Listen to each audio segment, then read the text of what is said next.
4h35, horário de Brasília. E está começando o primeiro episódio do nosso amado, querido Pedro Cast. Uma ótima tarde, uma ótima noite, um ótimo dia para você, meu caro telespectador. E como meu bom narrador já disse, estamos aqui no nosso primeiro e oficial episódio do Pedrinho Cast, depois de um ótimo engajamento do episódio piloto. Hoje o nosso assunto será sobre a Revolução Russa. E trouxe aqui meus bons convidados. Entre eles, muito boa tarde, Tony. Boa tarde, Pedro. Um prazer estar aqui contigo. É um prazer também. João Pedro. Boa tarde. Muito obrigado pela sua presença. Telespectadores aí. Samuel. Boa tarde, meu filho. Muito boa tarde. E nossa presença especial, mas nem tanto, É o Tiff. Lucas França. Boa tarde a todos os ouvintes. Então vamos lá, é sobre a Revolução Russa hoje, né? Esse treco aí, vamos lá. Então, podem começar. Bem, mano, o tema é o seguinte, né? A Rússia sempre teve ali grandes terras e isso permitiu a exploração delas, tanto que isso se liga muito ao feudalismo. Mas isso ligou a Rússia a ter grandes altos e baixos e ainda alguns lances sinistros com os czares e tudo de forma mais suave. Ah, sim, é que o feudalismo, na real, nada é do que grandes terras, né? Grandes terras onde as pessoas usavam para fazer agricultura. E a Rússia, até então, ali por 1848, que teve a Primavera dos Povos, 1856 com a Guerra da Crimeia, ela tinha essa característica muito enraizada nela, né? Que era o quê? Política de subordinação, agricultura. Bom, desculpa interromper assim, mas gostaria de fazer uma pergunta para vocês todos. A Primavera dos Povos não teve algo semelhante assim na França?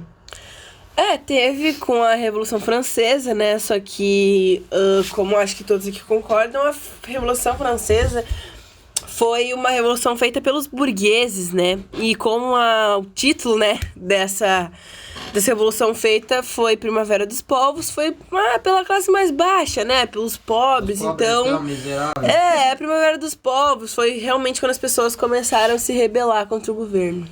Entendido. Podem continuar, por favor, desculpe.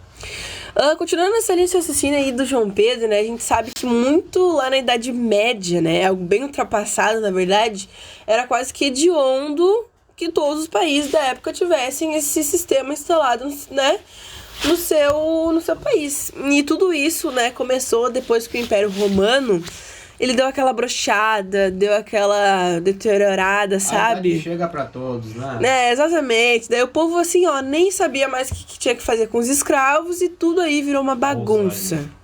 Coitado.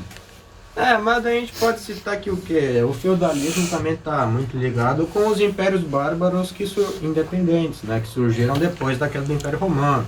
Sei lá, os francos, os germanos. Onde cada um tinha seu senhor e terras, e essas terras eram os feudos. E nesses feudos tinham o quê, João? Sabe me dizer? Escravos. Depois veio uma onda bem grande do capitalismo, né? Que aí o feudalismo, ele, por mais que estivesse em ascensão na época, foi perdendo espaço, né? Só que na Rússia, né, que a gente tá falando particularmente aqui, era muito pesado por causa do czar ainda. E o que a gente pode falar do czar, né? O czar é aquele louco lá, tipo Putin do século XXI, só que bem mais antigo. Ele mandava... isso aí. Ele mandava em tudo, até na igreja, que era tipo um terceiro braço dele. E a galera tava ligada nas tretas políticas, que queria mudança. Preferencialmente do que terceira perna, como podemos saber. Vai. Mas a gente pode trazer isso daí para termos mais atuais, que é, por exemplo... com essa segunda guerra da Crimeia, se a gente pode assim dizer, ficou muito conhecido que o Putin estabeleceu censura na imprensa. E isso vem desde esse tempo aí. Alexandre II, Nicolau I, Nicolau II, todo mundo foi de vapo e todo mundo tentou estabelecer essa censura aí, né? E, desculpa interromper, mas tu falou agora basicamente resumiu a Guerra da Crimeia, né? A Guerra da Crimeia, vamos dizer a primeira, aconteceu em 1856 e foi entre o Império Otomano, Turco-Otomano, e o Império Russo. onde o Império Russo, nesse caso aí, ele já estava muito fragilizado. Porque as ideias que provinham da Primavera dos Povos, em 1848, começaram a chegar nos grandes burgos, ou cidades, centros econômicos da Rússia, onde uma vanguarda intelectual se ergueu. E uma dessas vanguardas eram chamadas de inteligência, alguma coisa assim, não sei como se fala, não quero nem saber, problema de quem sabe. Onde essa vanguarda, ela foi responsável por grande parte do disseminar de ideias antimonárquicas, onde estabeleceram revoltas mais para frente. Entendi. E essa guerra da Crimeia não foi nada mais do que uma tentativa falha de uma expansão territorial por parte da Rússia, onde mesmo ela não possuindo caráter capitalista, ela buscava adquirir recursos e acesso ao Mar Negro que ficava ali na região dos Balcãs. E ela perdeu, só para explicar, perdeu para as potências do Turco Otomano apoiados pela França e Inglaterra. Entendi. Algo mais? Vamos participar aí, meus convidados? Eu adoro ouvir a voz de vocês aqui também. Bom, acho que pra acrescentar aqui, também teve a guerra do Japão com a Rússia, né? Ali no, né? Rússia Sim. japonesa. Isso, e aí a gente viu que a Rússia se ferrou, né? A Rússia realmente não esperava, porque a economia foi pro ralo, foi de base a economia aí da Rússia, e aí o povo tava mais revoltado do que nunca, né? E isso também foi logo após a Primavera dos Povos, que eu acho que é mais especialidade de João Pedro. Porém, também pode citar aqui o Domingo Sangrento, né, gente? Que foi quando o Czar, ele, tipo assim, atirou na galera inteira e foi um verdadeiro massacre. Entendi. Foi um genocídio que teve. Exatamente. E o nome domingo é porque... Desculpa a pergunta meio idiota, mas foi num domingo? Sim. Não, foi no sábado. Foi Foi exatamente, sim, foi realmente num domingo, Por porque... exemplo, existe a Guerra de 100 Anos que ela não durou 100 anos. Pode ser no domingo, que foi numa terça. Que geralmente o domingo era visto como o primeiro dia da semana, né, antigamente. Entendi. Antigamente? Nos dias atuais é Qual é o segunda-feira. primeiro dia da semana, João? Quarta. Não, domingo?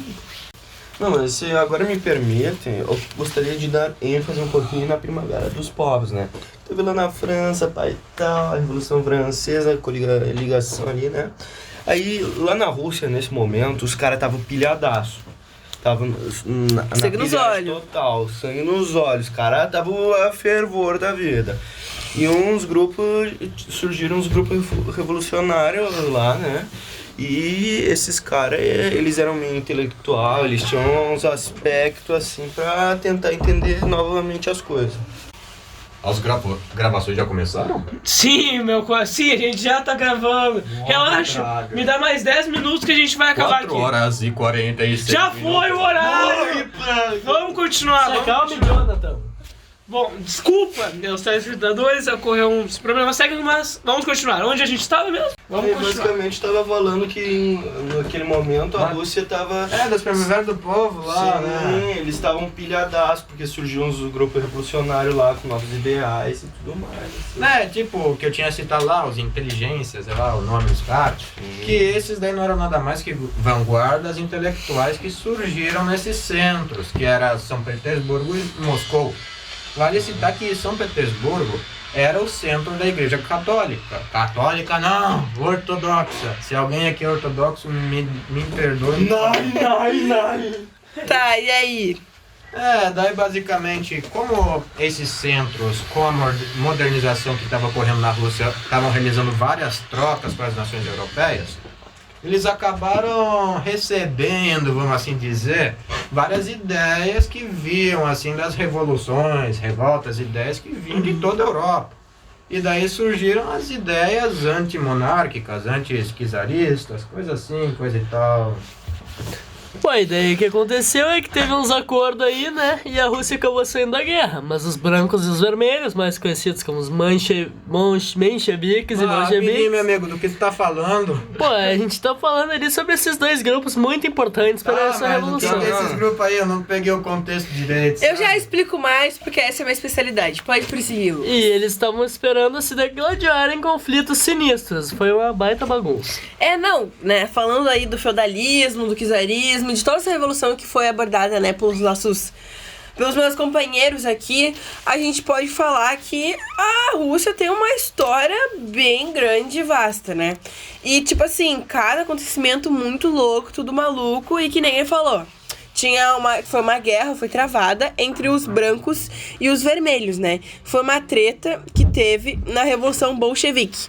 Que os brancos, né, que nem o Samuel ali tava perguntando, eles eram os que não curtiam a Revolução e eles eram tipo os monarcas, sabe? Os mencheviques. Eu posso falar disso, por favor? E os outros queriam derrubar o governo. Eu posso falar disso, por favor? Pode. Tá bom, eu gostaria de citar que após a queda do Império Russo, foi criada uma coisa chamada Duma, que é um termo em russo que significa literalmente pensar. Ou seja, foi permitido ao povo pensar acerca de algumas coisas. E isso, nada mais, nada menos, foi permitido por quem? Por Nicolau II, que foi o último czar da Rússia. Se a gente tirar a piada que o Lucas fez, que Putin é um czar do século XXI, que realmente é uma realidade. Mas enfim, a Duma não era nada mais que uma forma de construir uma constituição e assessorar o czar da época, que era o Nicolau. E após a queda do mesmo, a queda do sistema na época, eles pegaram e buscaram de alguma forma estabelecer um governo provisório a fim de manter a ordem. Só que tinha muitas dúvidas se eles não tinham um caráter meio monárquico, sabe? Se eles não queriam pegar e voltar com uma monarquia constitucional. Foi exatamente o que eu falei, né? Que os brancos, né, os mencheviques eram, né? A Duma, no caso, seria basicamente os brancos. Exatamente. Mas para complementar o outro lado, né, o lado vermelho, né, que eram os bolcheviques, liderados por nada mais, nada menos. Nada menos. Eu já tô com o sotaque, perdão, irmãos que criança. Que Vladimir Lenin, né, que era um cara que desejava o poder e manter o controle de tudo lá na Rússia. A guerra foi muito violenta, assim, atingiu patamares grandiosos. Foi coisa de louco, né? Foi coisa de maluco, cara. Tu vê, né? Quase briga de rua. Eu coloco a briga de rua acima disso aí, cara. Mas Porque eu sou acima disso? Interclasse. Não, mas eu... Tá bom, aceito. Tá. Bom, e no fim os vermelhos saíram vitoriosos, como não é no futebol, mas sim na Revolução Russa. E eles manteram o poder e consolidaram o regime comunista, mais conhecido como o RSS, a União Soviética. Por favor, eu torço para o Flamengo e me senti muito ofendido por isso. Bom, é que aqui o podcast... empatou com o Fluminense, meu irmão. Bom, foi uma loucura total, né, gente? Para contestar essa informação. Tiveram muitas brigas aí e a história russa é uma verdadeira montanha-russa, né? Esse podcast é realmente uma montanha-russa. A hora tá lá em cima e quando o Lucas fala tá lá embaixo. Então ninguém mais tem nenhum adendo a falar? Não, acho que não. Acho que todo mundo cumprimentou muito bem as suas falas. Então, muito obrigado pela sua presença, Tony. Muito obrigada, Pedro. Muito obrigado pela sua presença, Lucas, mesmo não sendo muito obrigado por ela. Muito obrigado pela sua presença, João Pedro. Dali Grêmio, né, que é azul. Muito obrigado pela sua presença, Samuel. A gente não acabou ainda, gente. O que faltou falar? Esqueci de falar da Primeira Guerra Mundial. Claro, verdade.